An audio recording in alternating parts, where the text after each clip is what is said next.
بسم اللہ الرحمن الرحیم۔ السلام علیکم۔ آپ دیکھ رہے ہیں ڈی ڈی پی اینالیٹیکا۔ جس دن سے وزیر اعظم شہباز شریف اپنی کابینہ کو لے کے لندن گئے اور وہاں چھپ چھپا کے گفت و شنید ہوتی رہی اور واضح طور پہ کوئی اعلامیہ بھی ایشو نہ کیا گیا، تو ہمارا بازار، سیاسی بازار، ہر طرف سے افواہوں کا بازار بن گیا۔ افواہیں پھیلنا شروع ہوئیں، افواہیں گرم ہونا شروع ہوئیں اور طرح طرح کی باتیں۔ کہیں سننے میں آیا کہ حکومت نے فیصلہ کر لیا ہے کہ وہ فوری طور پہ تیل کی قیمتیں بڑھائیں گے، کیونکہ آئی ایم ایف کے ساتھ مذاکرات کرنے کے لیے یہ شرط موجود ہے اور دنیا میں کسی بھی ملک میں آئل کے اوپر، تیل کے اوپر سبسڈی نہیں دی جا رہی، اس لیے پاکستان بھی سبسڈی نہیں دے گا۔ پھر یہ بھی ریومر سننے میں آئی کہ حکومت فوری طور پہ الیکشن کرا رہی ہے، اسمبلیاں ڈیزالو کی جا رہی ہیں، لیکن ابھی تک اس کی بھی کوئی آگے بات چلتی نظر نہیں آئی۔ آج پھر ایک ریومر جو ہیں وہ سننے کو ملی۔ ان افواہوں میں کس حد تک صداقت ہے، لیکن تجزیے کے طور پہ ہم بات کر سکتے ہیں۔ پہلی ریومر یہ آئی کہ حکومت نے الیکشن کا اعلان کرنا ہے جلدی آج کل میں، اور اب بات چیت یہ شروع ہو چکی ہے کہ کیسی کابینہ بنائی جائے، یعنی جو کیئر ٹیکرز ہیں، جو کہ عارضی کابینہ بنتی ہے، اس میں کون لوگ شامل ہوں گے۔ اس میں سب سے پہلے فیصلہ کرنا ہوتا ہے کہ وزیر اعظم کون ہوگا، جس کی ذمہ داری ہوگی کہ وہ ملک میں منصفانہ الیکشن کروائے۔ افواہ یہ چلی کہ اختر عبد الرحمان، جو جنرل اختر عبد الرحمان ہیں، ان کے بیٹے مشہور سیاستدان، وہ ان کو وزیر اعظم لگایا جا رہا ہے۔ اب بڑی سیدھی سی بات ہے کہ آپ کیسے ان کو وزیر اعظم بنا سکتے ہیں؟ جو لوگ پی ٹی آئی کے ہیں، ان کی وابستگی پی ٹی آئی سے ہے، تو پی ٹی آئی میں جو لوگ شامل ہیں، اگر آپ ان کو وزیر اعظم بناتے ہیں تو اس کا مطلب یہ ہے کہ الیکشن جو ہیں وہ ہمیشہ مشکوک رہیں گے، اور پی ڈی ایم کی پارٹی ساری یہ کہیں گی کہ، اور وہ مانیں گی بھی نہیں، کہ آپ کیسے پی ٹی آئی سے کسی کو لے کے آپ کیسے بنا رہے ہیں وزیر اعظم، یہ نہیں ہو سکتا۔ پھر ایک اور افواہ آئی۔ میں افواہ اس لیے کہہ رہا ہوں کہ مختلف قسم کی اس طرح کی باتیں چلتی ہیں، لیکن ان کی کوئی کنفرمیشن کہیں سے نہیں ہوتی۔ اس میں یہ کہا گیا کہ الیکشن جلدی کروانے کا فیصلہ ہو گیا ہے، اور اس میں اکانومی اور حکومت تبدیلی، یہ دونوں چیزیں شامل ہیں، اور وہ اس طرح ہیں کہ نئے وزیر اعظم ایک فارن آفس کے ریٹائرڈ آفیسر، یعنی کوئی ایمبیسڈر ہوں گے یا کوئی اور فارن سیکرٹری ریٹائرڈ ہوں گے، جن کا فیصلہ ہوا کہ ان کو وزیر اعظم عارضی بنایا جائے گا، کیئر ٹیکر وزیر اعظم۔ دوسری بات یہ کہ یہ جو مسئلہ ہے آئی ایم ایف کا، اس سے بچنے کے لیے، کیونکہ آپ سبسڈیز دے رہے ہیں اور سبسڈیز آپ کو دینا اس وقت مجبوری ہے، اور حکومت یہ سمجھتی ہے کہ اگر سبسڈیز ختم کی تو حکومت کی اپنی پاپولیرٹی ذرا بھی نہیں رہے گی، اور الیکشن جیتنے کا تو سوال ہی پیدا نہیں ہوتا۔ لہذا یہ کہا گیا کہ اب آپ کو آئی ایم ایف کے پاس نہیں جانا ہوگا، اور آئی ایم ایف سے جو کچھ بھی آپ کو ملنا تھا وہ کمی سعودی عربیہ، یو اے ای اور چائنا پوری کریں گے، اور اس کے لیے شرط یہی ہے کہ الیکشن ہوں، نئی مضبوط حکومت آئے، اور پھر اس حکومت کے ہوتے ہوئے جو کچھ بھی ضروریات ہوں گی وہ یہ تین دوست ملک جو ہیں وہ پوری کریں گے۔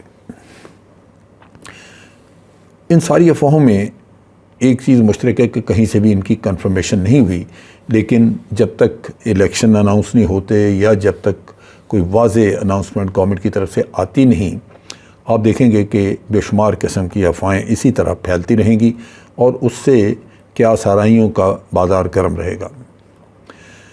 جہاں تک پی ایم ایل این کا تعلق ہے، جن کی حکومت اس وقت ہے، وہ اس وقت خاصے مشکل میں ہیں۔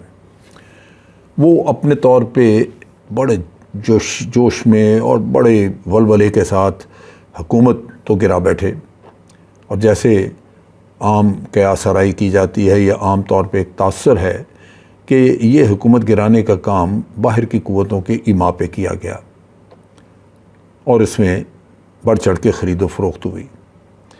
تو اس کا ملبہ تو ان کے اوپر موجود ہے، وہ تمام پی ڈی ایم کی پارٹیز کے اوپر موجود ہے، لیکن اس وقت کے اوپر پی ایم ایل این اس شش و پنج میں ہے کہ یہ فیصلہ اسمبلیاں ڈیزالو کرنے کا یا قیمتیں بڑھانے کا، تیل کی قیمتیں بڑھانے کا، یہ وہ اکیلے کیسے کر لیں۔ چنانچہ سننے میں یہ آ رہا ہے کہ ان کی کوشش ہے، دو تجاویز ہیں جن پہ وہ غور کر رہے ہیں۔ ایک تو یہ کہ تمام پولیٹیکل پارٹیز کی میٹنگ کی جائے، لازماً اس میٹنگ میں پی ٹی آئی شریک نہیں ہوگی، کیونکہ پی ٹی آئی کی کسی بھی کام میں یہ لوگ شریک نہیں ہوتے رہے تو وہ بھی نہیں ہوں گے، لہٰذا پی ڈی ایم کی پارٹیز ہوں گی اور ان کے ساتھ مل کے فیصلہ کیا جائے، اور اس فیصلے کا ملبہ یا وزن، بوجھ جو ہے وہ سب کے کندھوں پہ چلا جائے۔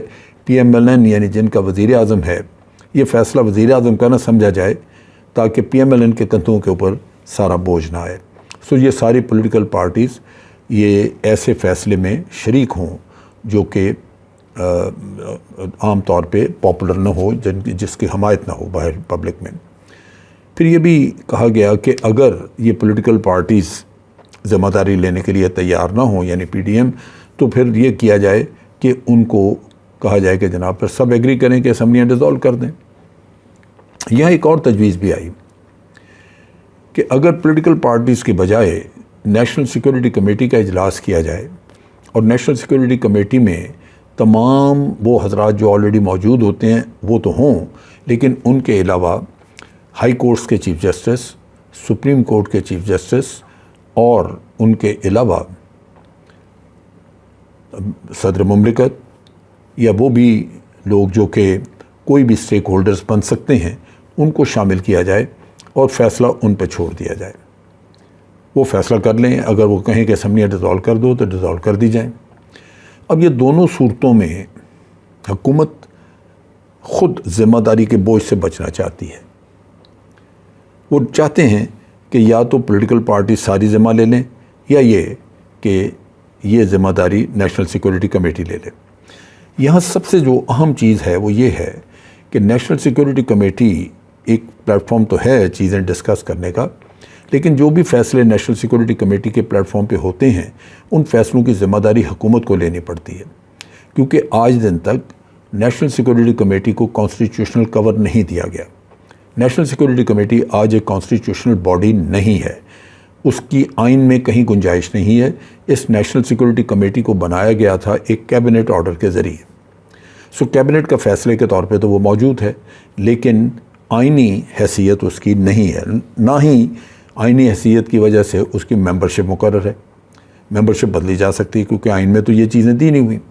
تو ان چیزوں کی وجہ سے یہ فیصلہ بھی دیکھنا ہوگا کہ اگر نیشنل سیکورٹی کمیٹی یہ کرتی ہے تب بھی اونرشپ حکومت کو لینی ہوگی۔ اب حکومت اس سے بچے کیسے؟ دوسری طرف یہ ہے کہ ان کا یہ خیال تھا، یہ سوچتے تھے کہ جو حالات پیدا ہوئے ہیں اور جس طرح ہم نے پروپیگنڈا کیا ہے، اس کے تحت عمران خان کی سیاست ختم ہو گئی۔ اب سوچنے کی بات یہ ہے کہ یہ عمران خان کی سیاست تو ختم کرنا چاہتے تھے، لیکن انہوں نے ملک کو ختم کر دیا۔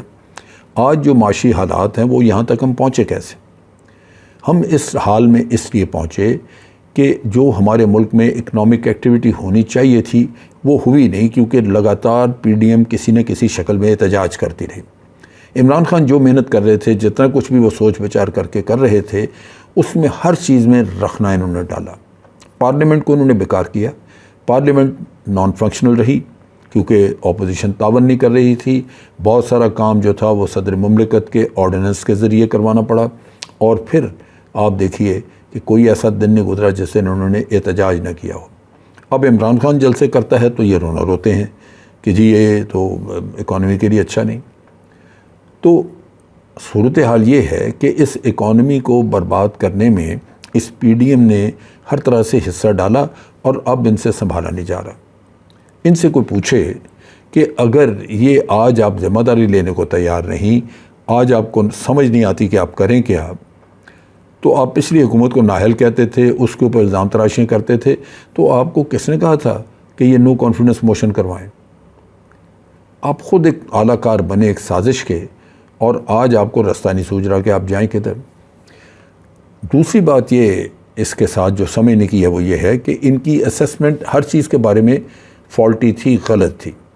عمران خان کی سیاست کے بارے میں بھی جو انہوں نے اندازے لگائے وہ بالکل غلط تھے۔ آج عمران خان کی سیاست ختم کرنے کی بات تو بڑی دور ہے، میں سمجھتا ہوں کہ قوم آج صرف ایک پوائنٹ پہ متفق ہے، اور وہ ہے عمران خان۔ یوں لگتا ہے کہ آج پوری قوم نے اپنے سیاسی ارادے جو ہیں وہ وابستہ کر دیے عمران خان سے۔ میں اس کو کیوں اس طرح کہہ رہا ہوں؟ میں نے یہ دیکھا کہ جو لوگ عمران خان کے جلسوں میں شامل ہیں یا جلسوں سے باہر ہیں، یا وہ لوگ جو سڑکوں پہ کھڑے ہیں، آپ ان سے بات کرتے ہیں تو وہ عمران خان کی حمایت کرتے ہیں پولیٹیکل خیالات یا اس سے ہم آہنگی کی وجہ سے نہیں۔ وہ کہتے ہیں مہنگائی بھی ہوئی ہے، وہ یہ بھی مانتے ہیں کہ بعض چیزوں میں انہوں نے غلطیاں کی ہیں، لیکن پھر بھی وہ یہ سمجھتے ہیں کہ یہ صاف ستھرا لیڈر ہے، اور یہ مخلص لیڈر بھی ہے، اس کی نیت بھی ٹھیک ہے، یہ اپنے خاندان کو، اپنے بال بچے کو آگے نہیں لانا چاہتا۔ اور سب سے بڑھ کے وہ یہ سمجھتے ہیں کہ اس کے دل میں پاکستان کے لیے درد ہے۔ یہ وہ چیز ہے جس نے عوام کو جذباتی طور پہ اس پہ جوڑ دیا، سیاسی طور پہ نہیں۔ آج لوگ جو جلسے جلوس میں آپ کو شریک نظر آتے ہیں، ان میں پی ٹی آئی کے لوگ صرف نہیں ہیں، ان میں عام آدمی بھی ہے، دوسری پولیٹیکل پارٹیز کے لوگ بھی ہیں جو کسی زمانے میں ان کے ورکرز تھے، اور وہ ایک جذباتی لگاؤ کی وجہ سے وہاں موجود ہیں۔ وہ ہر حال میں سمجھتے ہیں کہ ہم دوسروں کو ڈسکارڈ کریں گے اور اس کو سپورٹ کریں گے۔ چنانچہ وہ لوگ جو آج حکومت میں ہیں، جنہوں نے سازشوں کے ذریعے حکومت حاصل کی، اور ان کا اندازہ یہ تھا کہ عمران خان کی سیاست ختم ہوئی اور وہ مسٹر نو بڈی کے طور پہ اس ملک میں نظر آئے گا، آج وہ اس سے خائف ہے۔ یہ سارا خوف ہے جس کی وجہ سے افواہیں بھی ہیں، جس کی وجہ سے فیصلہ سازی بھی بڑی مشکل ہو گئی ہے۔ لیکن سیدھی سی بات ہے، اس فیصلہ سازی کو اگر منطقی انجام پہ آپ لے جانا چاہتے ہیں، منطقی انجام جو حقیقتاً درست انجام ہو، تو حل ایک ہی ہے، اور وہ یہ ہے کہ آپ جلد از جلد الیکشن کروائیں۔ اس ملک کا مفاد اسی میں ہے کہ فوری طور پہ انتہائی شفاف طریقے سے الیکشن کروائے جائیں، اور ایک مضبوط حکومت بنے الیکشنز کے نتیجے کے طور پہ۔ اگر وہ مضبوط حکومت بنتی ہے تو پھر آپ دیکھیں گے کہ مسائل کو حل کرنے کے راستے بھی نکلیں گے۔ کوئی بھی ملک اپنے مسائل کو عوام کی تائید اور ان کی مدد کے بغیر نہیں حل کر سکتا۔ اگر آج عوام کی توقعات عمران خان کے ساتھ وابستہ ہیں تو وہ واحد آدمی ہے جو اس پوزیشن میں ہے کہ وہ سخت فیصلے کر سکے اور عوام ان کو قبول کریں۔ اس کے علاوہ جس کسی نے بھی سخت فیصلے کیے اکانومی کے بارے میں یا سیاست کے بارے میں، تو وہ یہاں پہ الیکشن ہار جائے گا۔ آج کے لیے اتنا ہی۔ افواج پاکستان زندہ باد، پاکستان پائندہ باد۔